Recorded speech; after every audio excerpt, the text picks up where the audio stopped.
Au plus. Conforama. Conditions sur conforama.fr. Sud Radio, Berkov dans tous ses états. Le face-à-face. Oui, Jean-Marie, tout de suite, on décortique notre cerveau avec votre invité Éric Lablanche, qui est journaliste scientifique et co-auteur avec Pascal Gros de ce livre « Pourquoi votre cerveau n'en fait qu'à sa tête » aux éditions First. Bonjour Éric Lablanche. Bonjour. Vous êtes le co-auteur avec Pascal Gros, vous avez rédigé notamment les textes. Pascal Gros, il faut le souligner, est celui qui a dessiné, fait tous ces dessins. Il est dessinateur de presse, c'est lui qui fait les dessins rigolos et moi je fais les trucs moins rigolos. Voilà, c'est ça. Et ces dessins, sur chacun des biais cognitifs que vous nous présentez, cognitifs, eh bien, sur chacun de ces biais, finalement, nous aide à mieux les comprendre. Ce sont des dessins humoristiques. Revenons d'abord, on va essayer de partir d'une définition. Qu'est-ce qu'un biais cognitif ? Un biais cognitif, c'est quelque chose qui empêche votre cerveau de voir la réalité en face. C'est donc quelque chose qui fait que vous voyez la réalité en biais. C'est ça. Ce sont, alors je vais employer un mot compliqué, ce sont des heuristiques de jugement. C'est quoi une heuristique de jugement ?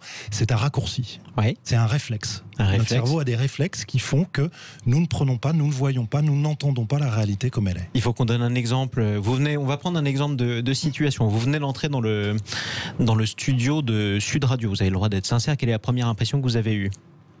Du calme, de la fraîcheur. Voilà. Est-ce que c'est des gens extrêmement sympathiques. Des gens extrêmement sympathiques. Alors ça, est-ce que c'est une impression qui peut vous jouer des tours ? Oui, la première impression est déterminante. On sait que le cerveau a tendance à prendre la première, que la première impression est souvent quelque chose qui va marquer et qui va rester, qui va influencer les pensées que nous aurons. Donc je vous ai souri quand vous êtes entré dans le studio. Je suis peut-être un escroc, un arnaqueur ou un assassin, ce qui signifie que vous me trouverez toujours sympathique dans un an quand vous me retrouverez, même si je vous veux du mal. Exactement. Enfin, ça ne veut pas dire que vous serez forcément sympathique, ni que je vous trouverai forcément sympathique, mais en tout cas, la première impression est la bonne. A priori. Comme quoi, quand on dit l'habit ne fait pas le moine, c'est qu'il faut bien le préciser, parce que pour notre cerveau, l'habit fait le moine, en fait. Méfie-toi donc de la première impression que tu as eue. C'est un des très nombreux exemples, on ne pourra pas tous les citer, de ces biais cognitifs que vous abordez dans votre ouvrage. Tout, en fait, que vous qui écoutez Sud Radio, tout ce qui peut vous jouer des tours. Alors comment on fait en sorte de ne pas tomber dans le panneau, dans tous les pièges que nous tend notre cerveau ? On peut pas. On peut pas, le cerveau est comme ça. C'est comme si je vous donne une illusion d'optique, vous aurez beau savoir qu'il s'agit d'une illusion d'optique parce que je vous l'ai donnée, que je vous l'ai dit, vous pourrez pas empêcher vos yeux de voir l'illusion d'optique. Donc on la verra forcément. J'en suis conscient pourtant. Ben oui, mais votre cerveau est fait comme ça. Et grâce à ce parallèle avec les illusions d'optique, on se rend compte que malheureusement notre cerveau d'une certaine façon décide à notre place. Et que quels que soient les ordres qu'on essaye de donner consciemment à nos yeux, nos yeux ils continuent à voir vous connaissez l'histoire des segments là, de différentes tailles. Nos yeux les voient de tailles différentes alors qu'en fait ils sont de la même taille. C'est ça. On ne peut pas faire autrement. Toutes les illusions d'optique. C'est ça. Et donc d'une certaine façon la seule possibilité que nous avons pour corriger ça, c'est de le corriger après. Parce que sur le moment, on ne peut pas. Je vois cette illusion d'optique. Je suis tombé dans le panneau, si je puis dire, parce que mon cerveau veut absolument le voir ainsi. Eh bien, je suis obligé de tomber dans le panneau, mais je me rattrape après en me disant c'était une illusion d'optique. C'est la seule solution. En fait, les biais cognitifs, pour faire un petit peu d'histoire, ont été découverts par un scientifique assez connu qui a été prix Nobel d'économie, qui s'appelle Daniel Kahneman. Et pour expliquer ce qu'il avait découvert et comment fonctionne le cerveau, il a écrit un livre qui s'appelle Système 1, Système 2. Votre système 1, c'est votre système automatique, c'est votre système réflexe. C'est celui que vous utilisez tous les jours à 95% du temps. Toutes les petites actions qu'on fait, le fait de dire bonjour, de tenir la porte, de bouger, de faire des petits calculs de plus 2 égale combien ça fait 4, ça c'est le système 1. Dès qu'il faut réfléchir, on passe en système 2. Alors le système 2, c'est compliqué parce que c'est pas automatique. Ça nous fait transpirer, ça nous fait réfléchir. Ça nous donne la migraine. Ça nous donne la migraine.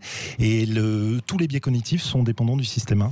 Donc avoir conscience de ces biais cognitifs auxquels on ne peut pas échapper, qui sont partagés par tous ceux qui sont dans la même pièce, tous ceux que nous pouvons croiser dans la journée, ça nous permet d'être moins naïfs, ça nous permet d'être conscients de tout ce qui nous arrive et de toutes les tromperies qui peuvent nous arriver. Je ne pense pas que ça risque de modifier fondamentalement votre vie quotidienne, encore que, puisque encore une fois, à 95% de toutes les actions que nous faisons quasi toutes, sont faites par notre système 1, qui est donc automatique et très rapide. En revanche, là où il est intéressant de connaître les biais cognitifs, c'est parce que quand nous avons des décisions importantes à prendre pour notre famille, pour notre entreprise, pour notre vie à long terme, là, il va falloir se méfier des biais cognitifs. Et il va falloir, parce que ça a des conséquences pratiques assez directes. Pourquoi les personnes qui sont plus grandes ont tendance à mieux gagner leur vie ? Ça, c'est des conséquences concrètes Parce que notre cerveau préfère les gens grands. Voilà. Je ne sais pas pourquoi. Pourquoi, quand vous regardez une présentatrice de télévision ou un présentateur, si jamais elle ou il est beau ou belle, eh bien, vous les trouverez plus convaincants finalement. Ou alors si quelqu'un qui vous parle à la radio, ça c'est un autre exemple qu'on pourrait vous donner, une voix extrêmement grave, assez profonde, eh bien, il sera plus convaincant. Ça c'est d'autres exemples qu'on pourrait donner de ces biais cognitifs. Il y en a plein. Il y a le fait qu'on préfère, quand on montre une photo avec une personne toute seule et la même personne exactement en groupe, on trouve la personne plus sympathique quand elle est en groupe. Et oui, c'est ça. Ça s'appelle l'effet pom-pom girl et on ne sait pas l'expliquer. On ne sait toujours pas. En tout cas, une manière d'expliquer tout ça, c'est de se procurer cet ouvrage « Pourquoi votre cerveau n'en fait qu'à sa tête ?» Connaître les biais cognitifs pour mieux les déjouer. C'est publié chez First. Je précise que les dessins ont été composés par Pascal Gros et que cet ouvrage est signé Éric Lablanche. Vous êtes journaliste scientifique. Restez avec nous. On va en reparler dans quelques instants. On va donner quelques exemples concrets avec nos auditeurs sur Sud Radio. Et oui, puisque c'est votre heure maintenant de 13h à 14h. Vous pouvez nous appeler au 0826 303. Tous les autres sujets qu'on a pu aborder au cours de l'émission, l'hôpital, les boîtes de nuit, toujours fermées, hein, faut quand même pas l'oublier, c'est pas parce qu'il fait chaud qu'on n'a pas envie d'y aller, au contraire d'ailleurs. Et on parle de ces fameux biais cognitifs avec mon invité Éric Lablanche, auteur de ce livre, Pourquoi votre cerveau n'en fait qu'à sa tête, connaître les biais cognitifs pour mieux les déjouer. C'est publié chez First. Je précise d'ailleurs que les dessins de cet ouvrage sont signés Pascal Gros, qui n'est pas parmi nous, mais qui a plus que participé à la rédaction de cet ouvrage.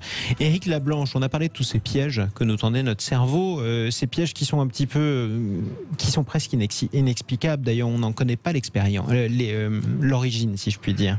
On essaye, les scientifiques qui travaillent sur c'est un sujet pour la science qui est relativement nouveau. Hein. L'irruption des biais cognitifs dans la science moderne, ça a 20, 30 ans, ce qui est quand même quelque chose d'assez récent. On suppose que ces biais cognitifs, loin d'être les défauts qu'ils sont aujourd'hui, étaient auparavant des qualités. C'est-à-dire que dans un milieu incertain, dangereux, vous êtes dans la jungle, vos biais cognitifs vont vous aider à ne pas réfléchir et à agir très vite.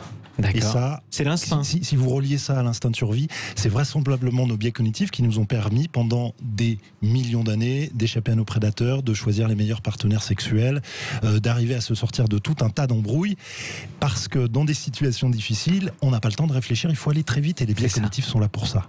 D'accord, donc c'est bien l'instinct. Ce qui signifie que si l'espèce humaine survit encore plusieurs millions d'années, peut-être qu'on aura plus facilement tendance à tomber amoureux d'une fille jugée moche ou alors d'un homme jugé moche.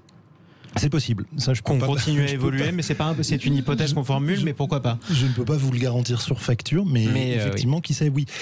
Il faut savoir surtout qu'une espèce, ça met énormément de temps avant de se transformer. On est quasiment exactement les mêmes que ceux que nous étions il y a 300 000 ans.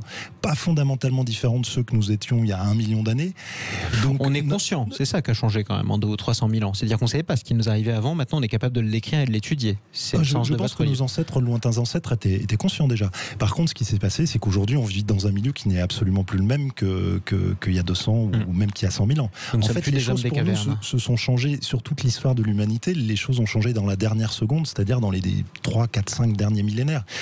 Et malheureusement, notre cerveau, notre corps, nos réflexes sont toujours adaptés au monde d'avant et pas toujours au monde d'aujourd'hui. Alors, on a 2 solutions lorsqu'on lit votre ouvrage. On peut soit devenir une personne qui va beaucoup aider les autres à prendre conscience de leurs erreurs, soit devenir aussi un manipulateur hors pair. Si j'ai conscience de mes propres biais cognitifs et que j'ai conscience de ceux des autres, je pourrais rouler tout le monde dans la farine. Mais il y a déjà des gens qui vous roulent tout le temps dans la farine, et avec tout le respect que je leur dois, ils s'appellent les publicitaires. Les premiers à avoir utilisé les biais cognitifs, avant même de savoir qu'ils portaient ce nom-là, ce sont les publicitaires. Exemple, quelque chose s'appelle l'effet de simple exposition. On sait depuis très longtemps que si je vous soumets un stimulus, par exemple une photo, et que je vous la présente plusieurs fois, et automatiquement votre cerveau va commencer à la trouver sympathique. Toujours. La photo de la Tour Eiffel qu'on voit partout, celle de l'Empire State Building. Toujours.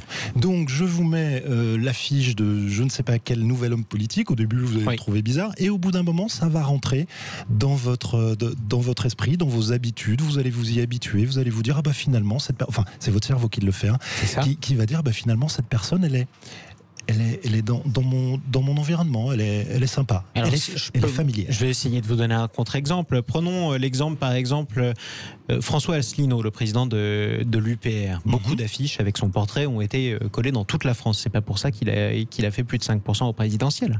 Alors, comme on dit en science, c'est une condition nécessaire mais pas suffisante. Voilà.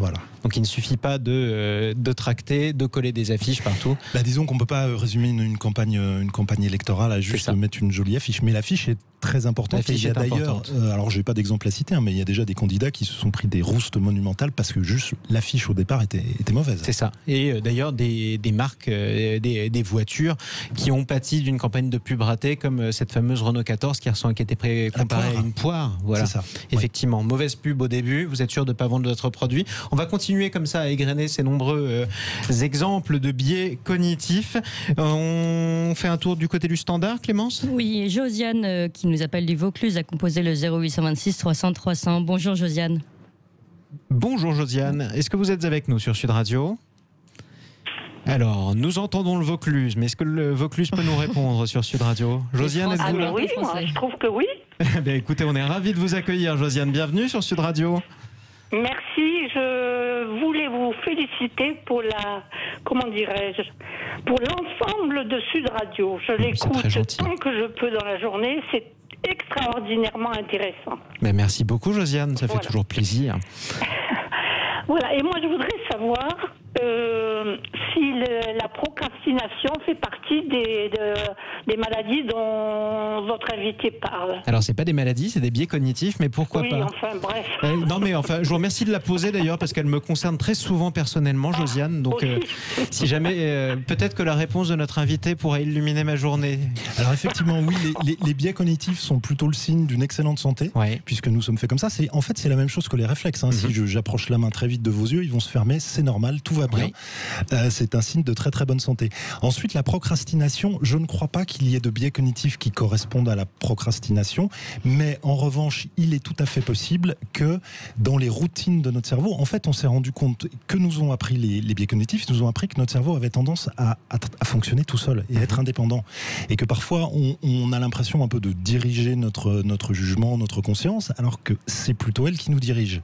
Donc la procrastination, savoir si ce n'est pas votre cerveau qui met en place des routines, des automatismes, encore une fois ces fameux automatismes, qui met en place des automatismes qui tournent tout seul. Je ne sais pas si ce sont des biais cognitifs, mais en tout cas, je pense que on est dans la même famille. Josiane, vous êtes procrastinatrice, vous ? Oh là là, un point de plus en plus. Mais vous savez quoi ? Un autre biais cognitif, la première impression que je viens d'avoir, MDR, c'est-à-dire ? Le MDR, c'est cette technique qui consiste à faire bouger les yeux, c'est bien ça ? Oui, oui.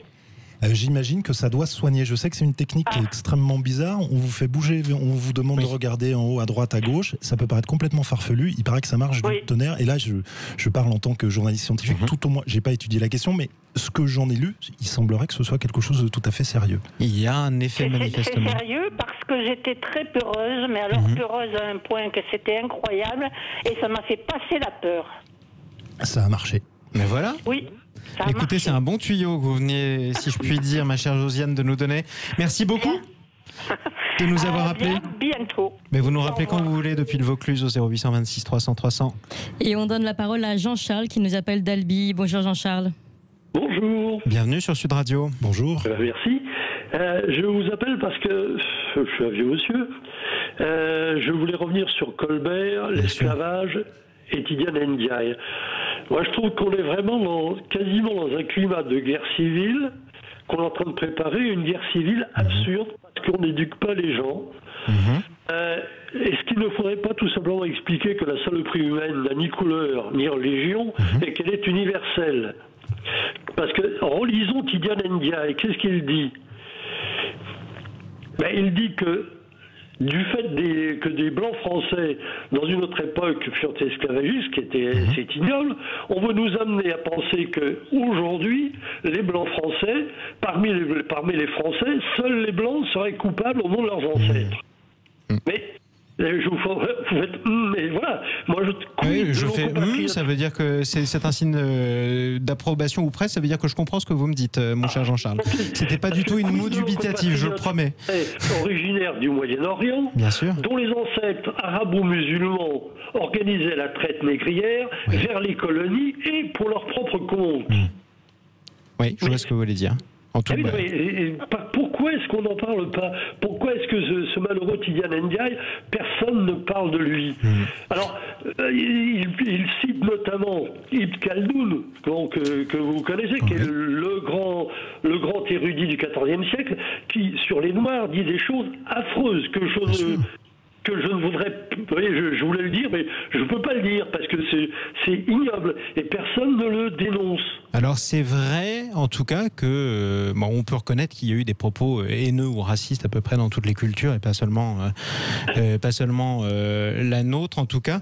Quoi qu'il en soit, alors Clémence, qui est en studio avec nous et dont vous entendez la douce voix à peu près toutes les 5 minutes sur Sud Radio, me fait signe, mon cher Jean-Charles, qu'on fera une émission spéciale en compagnie de Tidiane Ndiaye dans quelques jours avec André Berkoff. Ben voilà, comme ça vous êtes... Super, il faudrait la passer à l'école. Mais vous avez peut-être raison. Non, mais c'est évident, parce que là, on est en train de monter les Français les uns contre les autres, alors qu'en fait, moi qui suis un vieux misanthrope, je reconnais, voilà, l'homme il est mauvais, qu'il soit blanc, jaune, vert, rouge, à poil jaune, il est pas bon. C'est ça. Mais il faudrait l'expliquer. Écoutez, en tout cas, j'ai bien reçu votre message universaliste, on pourrait presque le dire comme ça avec des termes pompeux, mon cher Jean-Charles. Merci beaucoup de nous avoir appelés sur Sud Radio. Merci beaucoup, bonne journée. Eh bien, vous nous rappelez quand vous voulez au 0826 300 300. Je me tourne vers vous, Éric Lablanche. Alors là, on parlait effectivement de l'actualité chaude du jour. Ça m'amène à une question toute pratique. Imaginons par exemple que je sois le fils ou le descendant d'un criminel connu. Est-ce que je serai toujours méjugé par mes contemporains et est-ce que c'est un biais cognitif? Je pense que cette situation est vraisemblablement un peu trop compliquée pour notre cerveau. Encore une fois, les biais cognitifs sont des réflexes qui ont été sélectionnés par des millions d'années d'évolution pour répondre à des problèmes qui se posent dans la vie courante. C'est ça, au jour le jour. Le fait que votre ancêtre ait pu commettre telle ou telle chose, je pense que ça ne rentre pas dans ce cadre-là et que dans la savane ou dans la jungle, il y a des milliers d'années, on s'en fichait complètement. Oui, on s'en fichait complètement. En revanche, il y a un autre biais qui pourrait presque s'en rapprocher, c'est que quoi qu'il m'arrive, on aura tendance à juger que je l'ai mérité, que je l'ai bien cherché. Si jamais il m'arrive quelque chose de négatif. Oui, alors ça c'est un biais qui est très intéressant, qui est qu'on a tendance à penser que les choses arrivent ou n'arrivent pas pour de bonnes raisons. C'est-à-dire qu'on pense que les gens méritent c'est un peu ça, c'est-à-dire que quand il leur arrive des ennuis, notre cerveau a toujours tendance à nous faire croire ou à nous expliquer qu'ils l'ont un peu cherché. Et puis quand ils réussissent, on oublie très souvent que les personnes qui réussissent ont eu beaucoup de chance et que de la même façon, ils l'ont mérité. La réalité est beaucoup plus triviale. En règle générale, il y a quand même énormément de hasard dans nos vies. C'est ce qui joue en premier. Mais notre cerveau a besoin de mettre du sens dans tout ça. Il ne se satisfait pas de se dire que la quasi-totalité de ce qui nous arrive est dû au hasard. Si vous chopez le cancer ou si vous prenez un pot de fleurs sur la tête. C'est pas seulement parce que vous avez fumé ou vous avez bu comme un pochetron pendant toute votre existence. Surtout pour le pot de fleurs. Ouais, encore plus pour le pot de fleurs, effectivement. Sauf si c'est vous qui vous jetez sur le pot de fleurs. Mais en tout cas, ça innocente presque d'ailleurs toutes ces personnes victimes de préjugés. Par exemple, on a toujours reproché à ces hommes ou à ces femmes qui tombaient amoureux de personnes plus riches qu'elles. Ça, on a toujours reproché. Oui. C'est un côté cynique. Mais en fait, c'est un biais cognitif. C'est-à-dire qu'on se dit que la personne qui est riche va pas seulement nous apporter du confort pour tout le reste de notre vie, mais que peut-être aussi elle l'a mérité, que c'est une personne meilleure que les autres. Alors là, vous faites de l'interprétation. Peut-être êtes-vous un précurseur. Et peut-être qu'un jour, ce biais cognitif-là portera votre nom. C'est vrai. Si on le découvre, si on le mesure. On parle des michetonneuses et des gigolos quand même. J'espère qu'on m'identifiera à autre chose. Mais pour l'instant, ce biais-là n'a pas été mesuré, n'a pas été mis en évidence. Donc moi, en tant que journaliste scientifique, je me borne à ne m'appuyer que sur ce qu'on sait, ce qui a été scientifiquement démontré. Après, ça n'empêche pas d'imaginer, ça n'empêche pas d'être logique, et ça n'empêche pas de se dire, mais tiens, mais peut-être que ça ou ça ressemble aussi à un biais cognitif. Pourquoi et vous avez raison, les biais cognitifs, on commence seulement à les découvrir. Donc on va vraisemblablement découvrir des choses dans les années qui viennent qui vont nous surprendre. C'est ça, qui vont nous surprendre sur notre manière de réagir, de nous comporter dans la vie quotidienne. Est-ce qu'il y a des biais cognitifs qui sont utiles? Le biais d'optimisme. On sait tous qu'on va mourir. Oui. Et pourtant, ça ne nous empêche pas d'essayer de nous éclater, de faire des choses, de construire. C'est presque à cause de ça, d'ailleurs, qu'on s'éclate. C'est vrai. Ah oui. Et la vie est courte, on sait qu'elle va se terminer, on a envie de faire la fête, même si les discothèques, on en a parlé à l'instant, sont toujours fermées. Sont toujours fermées. Le biais d'optimisme, Daniel Kahneman, donc, qui a découvert ces biais-là, ces heuristiques de jugement, nous explique que le biais d'optimisme, selon lui, est vraisemblablement le biais le plus important qui ait été découvert. En fait, nous sommes tous optimistes sans le savoir, même les gens pessimistes, bon, pas les gens qui sont complètement déprimés, ça, je leur ferai pas l'injure de leur dire qu'ils sont quand même optimistes. Mais nous avons quand même tendance naturellement à voir plutôt la vie en rose, et imaginons-nous ce qu'on serait sans ce biais cognitif-là. Je pense que la vie serait abominable. Mais on serait tous désespérés, tristes, et rien ne nous réjouirait, effectivement. Et le biais presque qui vous fait le plus peur, qui peut conduire aux conséquences les plus dangereuses, selon vous?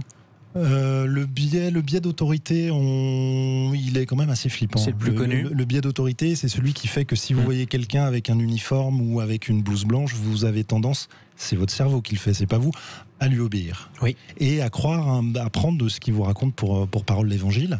Encore une fois, l'habit ne fait pas le moine, et surtout, quelqu'un qui a un uniforme, cet uniforme ne le protège pas contre la bêtise. C'est sûr. D'ailleurs, c'est en plein d'ailleurs dans le débat que nous avons depuis plusieurs jours dans cette émission sur Sud Radio. Mais au-delà de ça, vous nous dites en gros qu'il faut que ce biais d'autorité fait qu'on a tendance à croire et à prendre pour parole d'évangile la personne qui dégage une certaine autorité. Mais comment dire, c'est ce qu'on fait tous les jours, et parfois pas toujours pour de mauvaises raisons.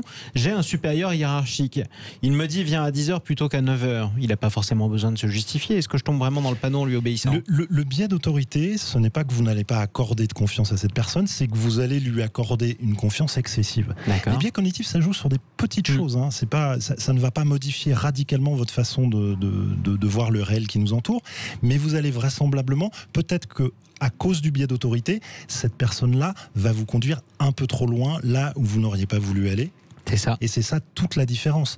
Et de la même façon, on parlait tout à l'heure de l'expérience de Milgram, une expérience qui a été faite dans les années 60, où des gens qui étaient en fait des cobayes se retrouvaient à électrocuter des comédiens. Je pense que tout le monde connaît cette on a tous entendu parler, mais vous pouvez peut-être la résumer, parce que c'est l'expérience peut-être la plus traumatisante qu'on ait pu voir. Stanley Milgram organise une expérience dans laquelle il demande à des cobayes, mais qui ne savent pas qu'ils sont cobayes, hein, il leur demande d'électrocuter avec des petites doses d'électricité, des petites décharges, des gens qui sont de l'autre côté d'une vitre si jamais ils répondent mal aux questions qu'on leur pose. Donc, il y a donc un quiz. Voilà. Bien entendu, les comédiens qui sont de l'autre côté de la vitre ne reçoivent pas de véritables décharges, mais ils font semblant. Ce qui est intéressant, c'est de tester, c'est de voir jusqu'à où on peut pousser les cobayes à envoyer des décharges. Et ce dont on se rend compte, c'est qu'une certaine partie, plus de 10%, est capable d'envoyer des décharges mortelles. Enfin, en tout cas, très très très douloureuses. Et pourquoi ? Parce qu'on leur en a donné l'ordre. C'est ça. Et les gens ne le font pas de gaieté de cœur. Enfin, la plupart du temps, les cobayes ne sont pas d'accord pour le faire, mais simplement on leur dit allez-y, envoyez une décharge. Ça finit par marcher. Et ça finit par marcher parce qu'on fait confiance à des scientifiques avec des blouses blanches. Et c'est ainsi qu'à certaines époques, on a pu pousser un grand nombre d'hommes ou de femmes à commettre des crimes abominables parce qu'ils pensaient effectivement que cet ordre était légitime. C'est à peu près la même chose. La morale de cette histoire, c'est quoi? Un bon chef, c'est quoi? Méfiez-vous des gens en blouse blanche? Ouais. Oui, première chose, oui. Enfin non, pas en ce moment, on en a besoin, mais un bon chef, en un mot, c'est quoi? C'est celui qui vous explique. Un bon chef, c'est quelqu'un qui donne l'exemple. Qui donne l'exemple, effectivement. Enfin, pas pour électrocuter des gens, mais... qui passe, effectivement, ça, on n'en trouvera pas. Sinon, il n'y en a pas, à mon avis, des bons chefs. On va continuer à en parler dans un instant. Restez avec nous. Éric Lablanche, vous continuez à nous appeler 0826 300 300. Nous sommes sur Sud Radio ensemble jusqu'à 14h. Venez tomber dans le panneau aussi. Vous avez plein de biais cognitifs. Vous êtes comme moi, vous êtes comme mon invité. Vous êtes comme Clémence qui est avec nous dans ce studio. On en parle tout de suite sur Sud Radio. Les biais cognitifs, eux, ne sont pas cuits du tout, contrairement aux carottes. Et ils sont bien vivants et coriaces d'ailleurs, puisque ça fait plusieurs milliers, voire millions d'années qu'on les a en fait. C'est ce que nous explique notre invité Éric Lablanche, auteur, co-auteur avec Pascal Gros, dessinateur de ce livre « Pourquoi votre cerveau n'en fait qu'à sa tête connaître les biais cognitifs pour mieux les déjouer ». C'est publié aux éditions First. 0826 300 300. Clémence. Oui, vous êtes très nombreux à composer ce numéro et on donne tout de suite la parole à Claude qui nous appelle de Perpignan. Oui, bonjour Claude. Oui, bonjour Sud Radio, bonjour à tous. Je voudrais d'abord joindre mes félicitations à celles que vous avez déjà eues pour ce que vous faites comme émission. Et je dois dire que moi, j'écoute plus que vous. Je trouve que le service public de l'audiovisuel français nous place sous perfusion permanente de biais cognitifs. Ah, c'est une jolie formule. Écoutez, merci pour le compliment. Voilà.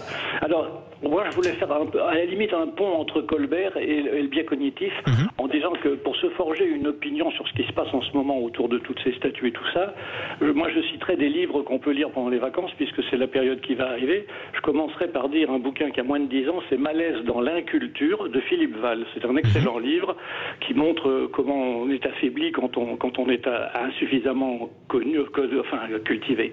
Le deuxième, c'est un livre très ancien que j'avais beaucoup aimé, moi, qui était Le fou et le prolétaire d'Emmanuel Todd. C'est un bouquin de 79 dans lequel il analysait ce qui s'est passé dans les fascismes de gauche et les fascismes d'extrême droite, c'est-à-dire entre le communisme et tous les régimes, et il faisait un bilan macabre dans lequel finalement tous ceux qui venaient de l'extrême gauche avaient assassiné beaucoup plus de gens au fond en additionnant que tous ceux qui venaient d'extrême droite, et il disait en plus que ces types de régimes finalement sembleraient pouvoir s'implanter quand il y a une certaine augmentation du taux de maladie mentale dans les élites. Et alors quand je vois ce qui se passe aujourd'hui, il y a de quoi être parfois inquiet.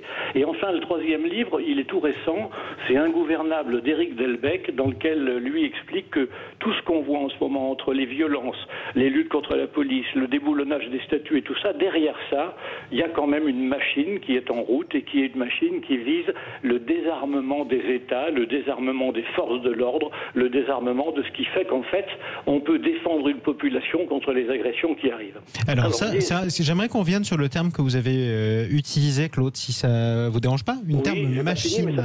Non, mais vous allez rester avec nous encore quelques instants. Oui. Qu'est-ce que vous entendez par machine? Est-ce que machine, d'ailleurs, est-ce que là c'est un biais cognitif ou pas? Dites-moi. Non, pour moi, machine, ça veut dire que derrière tout ça, il explique bien, Éric Delbecq, moi je l'ai vu hier soir sur un débat, il explique bien que derrière tout ça, il y a des gens qui ont conceptualisé la façon d'arriver au chaos, c'est-à-dire de détruire ce que nous sommes. C'est-à-dire que finalement, il y a des gens... alors, moi, face à ça, à ces gens qui veulent détruire, que ce soit ou les statues de Colbert ou la police, je dis en fait que l'argument qu'on dit souvent, oui, mais ils sont nés ici, parce qu'on parlait, débat, faut-il leur supprimer la nationalité, renvoyer chez eux? Oui, mais ils sont nés ici. Moi, je réponds à ça, le droit à l'émigration, émigrer, c'est repartir, il est imprescriptible, et c'est d'ailleurs comme ça qu'on a peuplé les Amériques, l'Australie, la Nouvelle-Calédonie, l'Afrique du Sud, par des gens qui n'étaient pas contents de la façon dont ils avaient à vivre chez eux et qui ont décidé d'aller vivre ailleurs. Donc moi je crois que... Donc il n'y avait pas forcément le choix aussi. On est complètement... Oui, ils n'avaient pas le choix, mais écoutez, ils sont partis, certains n'avaient pas le choix parce qu'ils fuyaient la misère et la justice, mais il y en a beaucoup qui sont partis pour conquérir d'autres libertés, etc. Alors, je terminerai parce que il y a un biais non cognitif, il y a un non-biais cognitif, mais qui s'appuie sur l'inculture, c'est la présentation des statistiques. On nous manipule sans arrêt en présentant des statistiques, et je vais vous donner un exemple outrancier. Il n'y a pas très longtemps, une racialiste, je la voyais pas parce que c'était à la radio, mais j'imagine qu'elle était de couleur. Alors ça, faites attention, parce que vous ne savez pas. Mais... Oui, mais je dis, mais dans le terme du débat, c'était par rapport à ça. Et elle disait, oui, finalement, il n'y a pas, quand on regarde les entreprises du CAC 40, combien il y a de femmes noires à la tête de ces entreprises? Bon, alors, je veux dire, ça de femmes tout court, d'ailleurs, on pourrait élargir. Oui, mais le biais cognitif, c'est de dire, oui, elle a raison. Finalement, quand on écoute ça, on se dit, oui, c'est vrai. Sauf que, moi, je dis, attendez, il y a quand même un continent qui s'appelle l'Afrique, dans lequel les gens qui sont noirs ne sont pas discriminés. Combien ont-ils fait d'entreprises du type CAC 40 dont ils auraient pu mettre des leurs et leurs femmes à la tête? Je crois qu'il ne faut pas renverser les valeurs. C'est-à-dire que je veux dire, aujourd'hui, on est en train on nous oblige en fait à mettre le genou à terre. Alors heureusement que les policiers ont réagi quand Castaner le leur a demandé. Moi, je trouve que c'est proprement... Il faut pas se laisser faire. Moi, je crois qu'on a raison de dire nous sommes fiers de ce que nous avons été, même si à certaines époques, comme ça a été dit, les règles du jeu n'étaient pas celles d'aujourd'hui. Mais aujourd'hui... heureusement d'ailleurs, il y a certaines règles du jeu qu'on pourrait représenter, Claude. En tout cas, vous leur avez remarqué, d'ailleurs, vous avez l'habitude, vous écoutez souvent l'émission. Je suis pas d'accord avec une bonne partie des raisonnements que vous tenez. Vous aurez toujours le droit de vous exprimer sur Sud Radio, parce que c'est comme ça aussi qu'on débat, et vous serez toujours le bienvenu quoi qu'il arrive, d'ailleurs, juste pour qu'on puisse discuter. Continuez à nous appeler d'ailleurs 0826 300 300 depuis Perpignan. Revenons sur ces biais cognitifs. Tiens, on va quand même s'appuyer sur l'actualité justement. Mais moi, il y a un propos de Claude sur lequel j'aimerais qu'on revienne. Par exemple, est-ce qu'il y a une logique à ce qu'il y ait si peu de femmes chefs d'entreprise? En ce qui concerne les biais cognitifs, je vais vous dire tout simplement que je n'ai pas la réponse. Parce que c'est sociologique. Je ne pense pas, je pense que c'est sociologique. C'est ça. Ouais. C'est sociologique. Mais c'est pareil, il y a des explications sociologiques, c'est évident, mais après trouver des explications cognitives c'est très difficile. Peut-être qu'il y en a. C'est pour ça que vous êtes un vrai journaliste scientifique et pas seulement un éditorialiste. Et pas du tout un éditorialiste. C'est-à-dire que vous fondez sur ce qui a été démontré scientifiquement et médicalement. Et vous avez bien raison. Vous essayez, c'est pas facile tous les jours. Évidemment, mais pourtant, moi, j'y reviens toujours. C'est-à-dire que les femmes sont moins bien payées que les hommes, ça c'est un fait. Et vous nous l'expliquez. En général, une personne grande gagne mieux sa vie. C'est pour ça qu'on peut aller facilement faire la comparaison. Alors si vous voulez, on peut parler d'un biais qui est un biais assez rigolo, malgré un nom un peu compliqué, ça s'appelle l'effet Dunning-Kruger. Oui. Un côté Merci. Un peu anglo-allemand. Première impression très mauvaise, mais continuons. Le président des États-Unis, qui s'appelle je crois Donald Trump, a été surnommé par beaucoup de journalistes et de scientifiques dans son pays le président Dunning-Kruger. Alors c'est quoi l'effet Dunning-Kruger? C'est un biais cognitif qui fait que les gens qui en savent le moins sont en règle générale ceux qui ont le plus de confiance en eux. On s'est rendu compte que quand on pose des questions sur un domaine particulier, il y a beaucoup de gens, moins on s'y connaît, et plus on se sent en confiance. Plus on se sent Pourquoi ? Parce que plus on connaît, parce que plus quand on commence à connaître quelque chose, bon là, si je vous propose demain de devenir cardiologue, vous avez de la culture, vous savez que c'est très compliqué, vous allez dire non, certainement pas, je vais pas le faire. Mais il y a certains domaines auxquels vous n'y connaissez rien, où vraisemblablement vous direz écoutez, ça n'a pas l'air si compliqué que ça. Et le Dunning-Kruger président, c'est ça, c'est-à-dire c'est un président dont on a la preuve absolue aujourd'hui qu'il connaît rien à rien, mais qui dégage une telle confiance en lui que vraisemblablement il donne envie aux gens de voter pour lui. Mais c'est-à-dire qu'on se fie à son instinct aussi, pourquoi pas? Il y aurait, si vous voulez, dans l'effet Dunning-Kruger, deux biais cognitifs. Le premier, c'est celui du président Trump qui ne se rend pas compte qu'il est complètement inculte et qui ne connaît rien à rien. Et le deuxième biais cognitif, ce serait qu'il a tellement confiance en lui, il est tellement sûr de lui, il a un côté, c'est vrai, leader charismatique, qui fait que beaucoup d'électeurs se disent mais je vais voter pour ce gars, il a l'air de savoir parfaitement ce qu'il fait. C'est sûr. Voilà. Donc là, on se rapproche un petit peu de pourquoi y a-t-il plutôt des hommes à la tête des entreprises que plutôt des femmes? Parce que il est possible que dans notre culture, les hommes aient été éduqués pour avoir davantage confiance en eux. Et que du coup, rouler les mécaniques ou dire suivez-moi, je sais où je vais, ce soit un comportement légèrement plus c'est ça. Donc c'est peut-être masculin. Pas que sociologique. Ce n'est peut-être pas que sociologique. Enfin, en tout cas, la sociologie vient s'harmoniser, se mélanger avec les biais cognitifs pour créer des déséquilibres plutôt important. Ouais, on continue le tour du standard sur Sud Radio. Exactement, au 0826 300 300, et c'est René qui nous appelle de Toulouse. Bonjour René. Oui, bonjour à toutes, bonjour à tous et bravo pour la qualité continue. Merci beaucoup. Vous êtes tous de bonne humeur aujourd'hui, ça fait toujours plaisir. Bienvenue sur Sud Radio, mon cher René. Oui, alors, en complément de ce qui a pu être dit, concernant l'affaire des statues des Boulonnais et de tout ce qui est autour, finalement nous récoltons ce que nous méritons, puisque nous avons traité à charge depuis les années 60 toutes les opérations de colonisation de la France, et on n'a jamais mis en valeur, ou rarement, tout ce qu'a pu faire de très positif.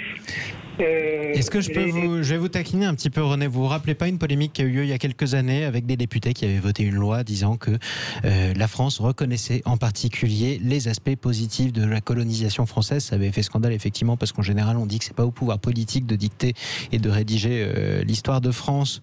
Mais pour vous c'est logique, quoi, ce qui nous arrive? Oui, alors je vais donner un exemple. Allez-y.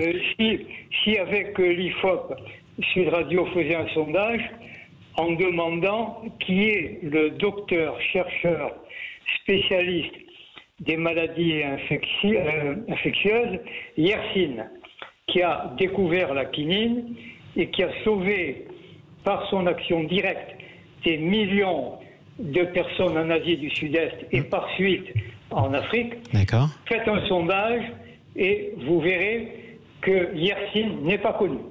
Oui, c'est pas le seul, enfin, sur la connaissance de l'histoire de France. Je donne cet exemple. Non, mais je comprends ce que vous voulez dire. Bon, vous pensez en tout cas que effectivement, on a enseigné l'histoire trop à charge par rapport aux dernières décennies, voire aux 2 derniers siècles, et pas assez à décharge. C'est vrai aussi, quand on regarde l'enseignement de l'histoire, qu'on pourrait dire qu'il y a eu un mouvement de balancier. C'est-à-dire qu'on enseigne effectivement pas du tout l'histoire aujourd'hui comme on l'enseignait il y a 100 ans. Lorsqu'on lisait et qu'on enseignait, par exemple, Michelet, peut-être qu'on trouvera un certain équilibre dans 50 ans, j'en sais rien, pourquoi pas. En tout cas, merci. René, à bientôt. Mais non, alors écoutez bien d'ailleurs, parce que j'aimerais revenir sur une de vos phrases. C'est plus un prétexte pour moi, hein, je triche un petit peu. Mais vous avez dit, nous payons les conséquences de ce que nous avons fait. Et il y a un biais cognitif qui a été abordé par notre invité dans son ouvrage qui s'en rapproche. Pourquoi ce qui arrive est-il jugé mérité ? Parce que nous avons notre cerveau notre système cognitif essaye de trouver un sens à notre vie qui très souvent n'en a pas. Et donc, nous avons naturellement tendance à... ça s'appelle le biais cognitif du monde juste, la théorie du monde juste. Le monde est tellement compliqué, les choses sont tellement invraisemblables, tout est tellement régi par le hasard que notre pauvre système cognitif a du mal à s'en sortir avec tout ça. Et donc, il met du sens à la place. Et donc, il dit, si cette pauvre maman qui avait des enfants et qui était toute seule, elle est morte dans d'atroces souffrances, qu'elle a eu le cancer, je sais pas quoi, voilà. On essaie de trouver une explication à ça. On essaie de donner un sens alors que ça n'en a pas. Très Mauvaise souvent, hygiène de vie si jamais je meurs de maladie. C'est ça, très souvent, la fatalité, le destin nous tombe sur le coin de la figure. Il n'y a absolument aucune explication, mais le cerveau ne s'en laisse pas compter et il va essayer de fournir les explications. Il va essayer de trouver. Après, on peut se rassurer, tout n'est pas que le fruit du hasard, effectivement. Enfin, vous avez des mouvements politiques qui découlent d'une situation politique d'avant, par exemple. Bien entendu. Au côté macro. Mais malgré tout, ça peut expliquer plein de phénomènes. Ça explique plein de phénomènes parce que le cerveau est ainsi fait qu'il a du mal à vivre en état de dissonance, ce qu'on appelle la dissonance cognitive. C'est quand vous pensez quelque chose et que vous faites autre chose. C'est quand vous avez des idées qui ne sont pas compatibles entre elles. C'est quand vous êtes dans une situation comme une musique qui sonne faux, les accords musicaux ne sont pas bons, il y a des choses qui frottent, votre cerveau il déteste ça. Et donc il va essayer de vous fournir des explications qui remettent tout bien en ordre, bien carré, bien rangé dans des petits tiroirs, et parfois avec des côtés un peu grand écart. Donner du sens à ce qui nous arrive, y compris quand c'est la loose, on pourrait le dire comme ça. En tout cas, vous continuez à nous appeler 0826 300 300. On est ensemble jusqu'à 14h sur Sud Radio. On fera un tour au standard en compagnie de Clémence Oudiakova sur Sud Radio. Oui, d'ailleurs, profitez-en pour interpeller Éric Lablanche, qui est l'invité de Jean-Marie Baudry. Je vais y arriver décidément. André Berkoff revient lundi, mais il vous manque, c'est normal. Donc vous nous appelez au 0826 300 300 pour poser des questions à Éric Lablanche. Vous comprendrez un petit peu mieux ce qui se passe dans votre cerveau. À tout de suite. Sud Radio. Sud Radio. Parlons vrai. Parlons. Berkoff, d'ailleurs, je rappelle, il reviendra lundi prochain parce que je sais qu'il vous manque. Et vous êtes un certain nombre d'ailleurs à demander quand est-ce qu'il revient. Et c'est tout à fait normal. Donc il revient dès lundi à midi et dans tous ses états comme de juste en direct sur Sud Radio. Nous sommes toujours avec mon invité Éric Lablanche, co-auteur de ce livre Pourquoi votre cerveau n'en fait qu'à sa tête. C'est publié chez First. Co-auteur avec le dessinateur de presse Pascal Gros qui agrémente cet ouvrage avec tous ces exemples de biais cognitifs sur des sujets qui peuvent paraître très scientifiques et très lourds pour tous ceux qui ne sont pas familiarisés. Et ces dessins humoristiques, ces dessins de presse, en fait, vous aident à beaucoup mieux comprendre tout en vous distrayant. 0826 300 300 Clémence. Oui, on donne la parole à Corinne qui nous appelle du bassin d'Arcachon. Bonjour Corinne. Bonjour. Bienvenue sur Sud Radio. J'imagine que vous avez un temps magnifique du côté d'Arcachon puisqu'à peu près toute la France profite d'un beau soleil. C'est encore plus beau à Arcachon, on est d'accord ? On est passé de la veste au maillot de bain, quoi. Ouais, c'est ça, c'est ça. Vous avez quelques semaines d'avance sur la plupart de la population. Vous avez de la chance. Je ne sais pas si c'est une chance. Le corps, on n'est pas des mauvais morceaux de bois. Il faut que ça continue. C'est sûr. Sur quoi vous vouliez revenir, Corinne ? Dites-moi. Je voulais revenir sur les statues. Sur les statues de Colbert. Ouais, je suis contente qu'il s'attaque à une statue. Parce que de toute façon, moi, je suis pas dupe. C'est pas un malaise par rapport à une couleur de peau. C'est un malaise par rapport à l'esclavage. On a 12 besoins vitaux. Manger, dormir, se divertir. Ils sont tous bafoués. tous pas faim. On est constamment dans les minima, quoi. Oui. On mange très peu. Au travail, on travaille avec presque rien. On n'a pas les mêmes droits. On n'est pas tout à fait, si je peux me permettre. Alors, juste pour remettre les choses dans leur contexte, hein, Corinne, mais restez avec nous. On n'est pas dans la même s'il y a beaucoup de pauvreté en France, beaucoup de précarité. Je crois que c'est ça que vous nous décrivez aujourd'hui. On n'est pas quand même dans la situation des esclaves qui étaient dans les plantations il y a 150 ans, ou alors il y a 200 ans, ou il y a 300 ans à l'époque de Colbert. Heureusement, hein. Mais justement, c'est pas ça. Justement, c'est là où il faut pas se tromper. Parce que par rapport à la couleur de peau, on remet les mêmes conditions. Mais ça n'a pas été fait avant. Ça a été fait maintenant. Il faut le remettre dans le contexte de maintenant, d'aujourd'hui, après la crise des Gilets jaunes, après le coronavirus, après tout ce qui s'ensuit. Donc vous êtes contente de ce qui s'est... c'est votre droit. Vous soutenez ceux qui ont dégradé la statue? Je dis qu'ils sont gentils. Vous dites qu'ils sont gentils. Aujourd'hui, ils sont gentils. Expliquez-le. Expliquez-moi pourquoi. Alors, vous avez le droit, enfin, vous êtes la bienvenue de toute façon, parce qu'on est là pour donner la parole à tout le monde. Et vous avez remarqué, il n'y a pas beaucoup de monde qui dit ça aujourd'hui. Dites-moi. Vous savez, j'adore l'histoire. Oui. J'adore ce qu'ont fait nos parents pour nous, pour nos droits. J'adore tout, je respecte tout. Mais le problème, c'est que les gens...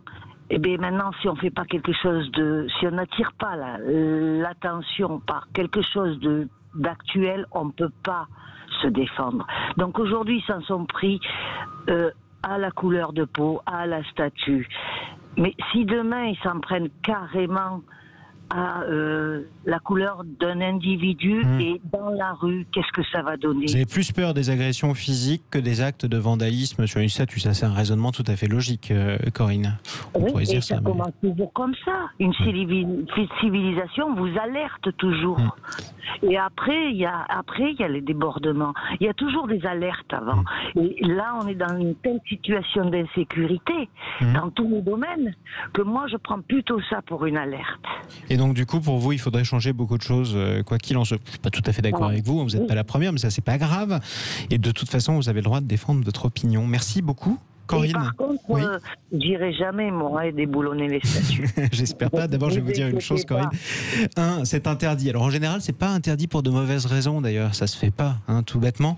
Mais en tout cas, oui, n'allez pas déboulonner les statues. Si vous vous faites interpeller, vous avez passé pas mal de temps en garde à vue. Au lieu de les passer sur le bassin d'Arcachon, vous avez la grande chance d'habiter, surtout en ce moment, au moment où il fait un temps magnifique. Vous nous rappelez quand vous voulez, au 0826 300 300. On continue notre tour de France, Clémence. Exactement, puisqu'on part en Seine-et-Marne avec Manuel qui a composé le 0826 300 300. Bonjour Manuel. Bonjour. Est-ce que la Seine-et-Marne nous répond? Oui, la Seine-et-Marne est là. Bonjour à vous Manuel et bienvenue sur Sud Radio. Merci de m'accueillir. Avec plaisir. Je suis navré, j'ai repris la route, j'ai entendu qu'une téléspectatrice, une auditrice avait eu l'antenne, donc j'ai repris la route. Donc il y a peut-être un peu de bruit. Alors ça c'est pas grave, mais est-ce que vous êtes en kit main libre? Ça c'est une question que je suis obligé de vous poser, Manuel. Tout à fait. Promis, sûr, vous avez le droit, donc c'est bon. Faites attention quand même sur la route. Vous vouliez revenir sur quel sujet? Dans les 2 minutes. En tout cas, je suis content que Corinne soit passée avant moi. Oui. Je la remercie d'ores et déjà, car elle va un petit peu dans le sens où je voulais aller. Je voulais parler moi aussi des statues. Des statues déboulonnées. Concrètement, je ne sais pas par où commencer. Alors, concrètement, le mouvement des statues déboulonnées, je voulais déjà remettre les choses dans l'ordre, parce que tout le monde nous dit que c'est suite à l'affaire George Floyd et l'affaire Adama Traoré, ce qui n'est pas du tout le cas. En vrai, ce qui s'est passé, c'est qu'en Martinique, on a déboulonné Victor Schœlcher. Tout à fait. Ça fait déjà quelques années qu'on avait demandé à ce que ce monsieur disparaisse de l'espace public. Et concrètement, rien n'a jamais été fait. Donc, comme dit cette Corinne, qui l'a si bien dit, concrètement, si on ne fait pas d'action qui choque l'opinion publique, il n'y a jamais rien qui est entrepris, du moins pas dans notre sens, que ce soit dans le sens que ce soit du côté racisme, féminisme, ou peu importe le sujet, si on ne choque pas l'opinion publique et ça, c'est la définition de l'agite-prop, en tout cas, agitation, propagande. En tout cas, c'est vrai, c'est des actions coup de poing, comme on dit, qui ne sont pas violentes, que je ne partage pas du tout. Expliquez-moi ceci dit, Manuel, pourquoi vous soutenez le déboulonnage, si je puis dire, je ne sais même pas si ce terme est français, de Victor Schœlcher en Martinique, alors que Victor Schœlcher est celui qui a initié la deuxième et définitive abolition de l'esclavage en 1848. Alors, je suis navré de vous couper, de vous allez-y, non, mais au contraire. J'ai pas dit que je soutenais. je suis dubitatif concernant ce mouvement. Je vais vous dire exactement ma position. Moi, je suis martiniquais. D'accord. Alors, Monsieur Schellcher, certes, a agi en notre faveur, du moins c'est ce qu'on nous laisse entendre. J'ai été à l'école ici en France, j'ai été également à l'école aux Antilles. Oui. Moi, on m'a appris que mes ancêtres, c'était les Gaulois. Donc j'entends qu'on soit en République française et que donc l'éducation est un seul moule pour tout le monde. Et ce qu'on m'a appris, c'est pas l'histoire vraie de mes ancêtres, mais l'histoire vraie de mes ancêtres, comment dirais-je, l'histoire qui commence avec la France. Oui. De mes ancêtres, elle commence il y a 500 ans. Mais mes ancêtres, ils sont les là, ancêtres antérieurs, si je puis dire, ils étaient probablement en Afrique de l'Ouest, comme tout, effectivement, ceux qui ont été réduits en esclavage et déportés dans les Antilles. D'accord. Mais du coup, en tout cas, bon, vous soutenez pas. Allez-y rapidement, juste, je suis obligé parce qu'on arrive vraiment au terme de l'émission. C'est pour ça que je vous demande ça, Manuel. C'est pas du tout pour vous censurer. Mais du coup, dites-moi juste en quelques mots comment vous positionnez par rapport à ce mouvement. Du coup, justement, le fameux Schellcher, il a œuvré pour nous faire libérer, mais en même temps, ce fameux Schellcher, c'est lui qui a demandé les réparations pour tous les anciens colons, tous ceux qui ont fouetté nos ancêtres. Et par contre, il a rien demandé pour nous. Nous, on a eu que dalle. Donc bon, bref, j'essaie de faire vite. Hein. Oui, non, je comprends. Allez-y. Du coup, le mouvement de déboulonner les statues en France métropolitaine, je trouve pas ça du tout normal dans le sens où c'est vos héros, gardez-les. Par contre, ce serait bien de nous apprendre toute l'histoire de ces héros, de nous dire voilà, ce monsieur, il était sympa, il a fait par exemple qu'on aille tous à l'école. Par contre aussi, ce monsieur, il était pour la colonisation de tous les sauvages. Par exemple, un exemple en tout cas que vous nous donnez parmi tant d'autres, Manuel. Je suis désolé de vous interrompre en plus, vous allez croire que je vais vous couper la parole, c'est pas le but, mais vraiment, je vous promets qu'on arrive vraiment au terme de cette émission. Quoi qu'il en soit, les amis, vous nous avez tous écoutés sur Sud Radio. Vous l'avez remarqué, on y tient et ce sera toujours comme ça. Vous n'étiez pas d'accord entre vous sur cette question éminemment politique qui est le déboulonnage ou la dégradation des statuts de notre patrimoine. Et il en sera toujours comme ça, quoi que vous pensiez. Vous aurez toujours tous la parole, que vous trouviez ça scandaleux ou que vous trouviez ça plutôt justifié. Merci à vous tous de nous avoir appelés au 0826 300 300. Merci Éric Lablanche. Merci à vous. C'est difficile de décrypter les biais cognitifs en même temps qu'on est en train de parler de sujets extrêmement polémiques, mais ceci dit, c'est assez passionnant.